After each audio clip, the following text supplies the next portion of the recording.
Depuis le haut du Mané-Gouba jusqu'au plateau de la Damawa, entendez-vous la voix maîtresse, la voix d'amour et de tendresse, à travers les prairies, les bois, vallées et monts. C'est la voix de la nation amie. Jeunesse camerounaise, chers frères et sœurs, le 11 février doit être jour de fête, fête de la jeunesse. Pourtant, au lieu de réjouissance, c'est plutôt tristesse et désolation qui frappent des millions de jeunes dans nos villes et les touchent encore plus durement dans nos campagnes. 42 ans de promesses et rien que de promesses, presque jamais tenues. 42 ans de mesurettes maladroitement appliquées, ça suffit. Mes chers compatriotes, je viens de séjourner au Mali sur invitation du Burkina Faso, du Niger et du Mali, les pays de l'Alliance des États du Sahel qui travaillent et recouvrent leur souveraineté, leur union et leur développement. Je leur ai présenté le fédéralisme communautaire, qui est une pensée africaine pour le développement de l'Afrique. Les peuples de l'AES espèrent en tirer grand profit. Et moi, en tant qu'Africain, je suis fier de contribuer à l'émergence de l'Afrique et de mon pays. Cette invitation est la preuve que la jeunesse camerounaise peut, que la jeunesse camerounaise doit. Il est temps que la jeunesse du Cameroun envoie se reposer au village, ceux qui ont géré ce pays depuis 42 ans, avec le résultat qu'on voit. L'élection de 2025 nous en donne l'opportunité et en est le seul et unique moyen légal. Même si le bilan de 42 ans de gestion avec la complicité de plusieurs qui se présentent aujourd'hui en sauveurs mérite une sanction sévère. La jeunesse doit être sans la haine et rester plus que jamais solidaire et défendre jusqu'au bout nos intérêts. Sans opposer les générations, parce que nous avons besoin de nos aînés à nos côtés. Une personne âgée de 70, 80 ou 90 ans ne saura et ne pourra jamais défendre les jeunes comme un jeune. Nos adversaires, directement ou via leur brigade sur Internet, multiplient de manière plus ou moins grossière des mensonges pour nous discréditer, en me faisant passer pour une fabrication du pouvoir ou pour un affamé, puisque leur principale stratégie a toujours été d'affamer les populations pour mieux les manipuler en leur jetant quelques miettes. Même ceux dans l'opposition qui disent travailler pour le changement, mais qui nous accablent en prétendant qu'un jeune sorti de l'université est un incapable, un inexpérimenté. Ils font semblant d'oublier que tous ont commencé le combat plus jeunes que nous. L'autre partie était dans le régime, ayant profité de leurs jeunes années pour construire des carrières professionnelles à l'ombre d'un pouvoir dont ils se découvrent des adversaires à l'âge de la retraite. Leur stratégie et le contexte de l'époque n'ont pas permis leur victoire. Mais aujourd'hui n'est pas hier. Demain sera meilleur. Dans tous les cas, leur discours ne passera pas. La majorité de la jeunesse consciente qui m'a soutenu dès 2018 sera encore plus déterminée cette année pour faire entendre sa voix, porter des jeunes aux affaires et réussir ensemble. Ce que nous avons vécu ces 42 dernières années ne doit pas être notre avenir et surtout pas celui de nos enfants.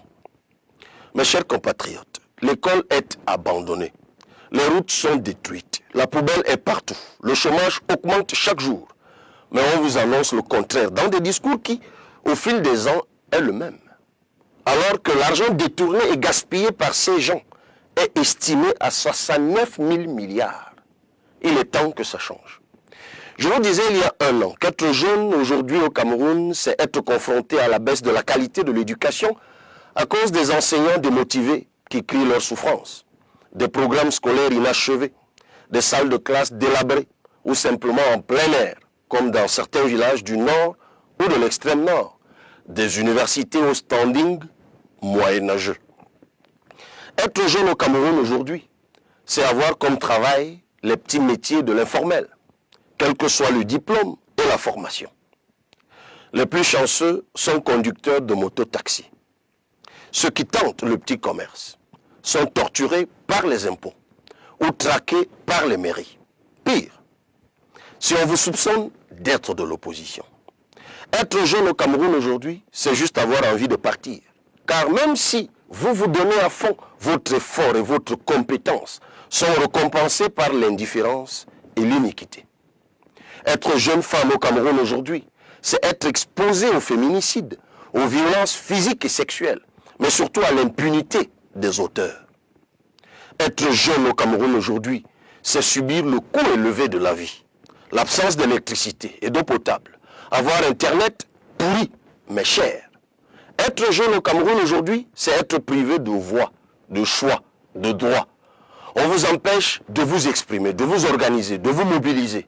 Le pouvoir intimide, réprime, emprisonne et vous considère comme une menace, un ennemi, un criminel.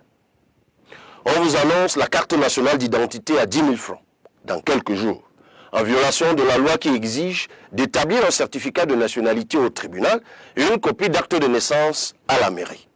Une autre opération pour appauvrir les jeunes Camerounais et enrichir la mafia étrangère de Augentique et leurs complices au prétexte de vous donner la CNI en 48 heures, alors que c'est eux qui ont organisé son indisponibilité. Mes chers jeunes compatriotes, le pays est paralysé. L'immobilisme est total. La réalité est que nous régressons. La situation est tellement bloquée et le pays à l'arrêt que même remanier le gouvernement semble désormais impossible. Les mêmes sont aux affaires depuis 40 ans. Avant, on les remplaçait seulement quand ils mouraient. Aujourd'hui, on ne les remplace même plus quand ils sont morts. Les postes restent vacants parce qu'on ne veut rien donner aux jeunes. Mais croyez-moi, avec nous, ça va changer. Nous allons décoloniser l'école, développer l'école inclusive et les enfants en situation de handicap ne paieront rien. Chaque année, les 10 000 meilleurs élèves et étudiants recevront une bourse de 50 000 francs. Nous allons donner un chèque scolarité de 10 000 francs à chaque élève pour acheter des biens ou services produits localement et directement liés à leur formation. Nous allons donner un chèque études de 25 000 francs à tous les étudiants du public et du privé pour les aider à payer leurs droits universitaires. Nous allons améliorer la formation des professionnels de santé et payer une bourse mensuelle aux étudiants des facultés de médecine et soins infirmiers dès la 4e année. Les 3 000 infirmiers actuellement exploités abusivement dans les formations sanitaires seront immédiatement recrutés. Tous les enseignants du public et du privé qui travaillent dans des zones rurales enclavées recevront une prime mensuelle y afférente. Un lycée technologique sera créé et équipé dans chaque département, devenu région. Tous auront des filières agro-pastorales. Nous aurons à court terme une main-d'œuvre importante et qualifiée pour développer le Made in Cameroun.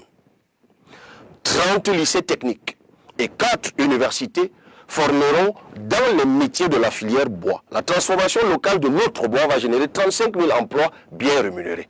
Et dès 2026, toutes les commandes de mobilier des administrations publiques et sociétés d'État seront réservées exclusivement aux fabricants locaux.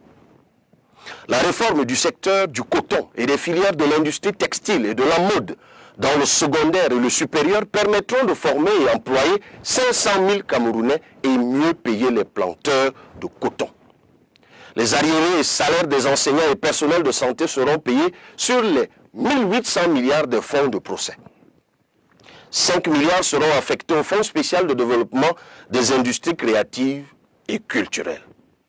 À côté de ce fonds, nous allons construire dans chaque commune un complexe multisport et multiculturel en matériaux locaux. Ils permettront à toutes les disciplines de produire des talents. Une compétition d'innovation digitale permettra à 100 jeunes chaque année de bénéficier d'un financement de 5 millions de francs CFA pour leur start-up. Nous allons installer 60 unités de production de farine à base de patates, igname et manioc la première année et 120 l'année suivante dans les principaux bassins de production pour soutenir l'insertion des jeunes.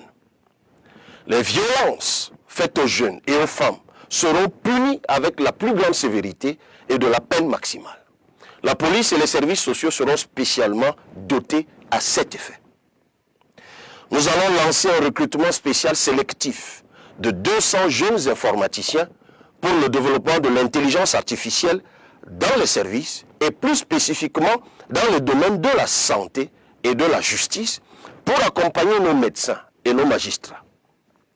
Leur mission sera de développer en 24 mois une application d'intelligence artificielle permettant d'avoir des diagnostics pointus et des soins plus efficaces en santé et dans le domaine de la justice, d'accélérer les procédures et avoir des verdicts et décisions plus justes et plus harmonisées dans un contexte où la population se plaint de plus en plus des actes de ceux-là qui ont pourtant prêté serment.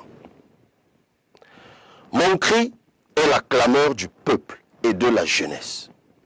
Notre silence nous coûtera cher si nous n'exerçons pas notre devoir de citoyen. Si ce pouvoir qui nous a tout pris reste, notre souffrance, notre marginalisation, notre pauvreté vont augmenter sans cesse. Nous devons voter pour le changement. Nous pouvons améliorer nos conditions de vie par le vote. Ne doutez pas de votre pouvoir de changer les choses. Avant de conclure, je vous suggère, jeunes, moins jeunes et aînés, d'unir nos voix pour souhaiter par anticipation, joyeux anniversaire au président de la République, le patriarche Paul Biya, qui va fêter son 92e anniversaire. Dans 3 jours, que Dieu continue de lui faire grâce de vie, de santé, mais surtout d'un repos bien mérité au village, afin que nous puissions bénéficier de ses conseils, du fait de sa très longue expérience de plus de 68 ans de service, dont 42 à la tête de l'État. Gare, un jeune sans carte de lecteur est un jeune sans voix. Fais entendre ta voix. Inscris-toi sur les listes électorales. Et le moment venu, vote et contrôle ton vote. En vous souhaitant ce qui devait être une excellente fête de la jeunesse, je vous le redis. Réussir ensemble est ce que je vous propose. Réussir ensemble est possible. Réussir ensemble est impératif. Bonne fête de la jeunesse à tous et à toutes. Amis, c'est l'heure de la jeunesse.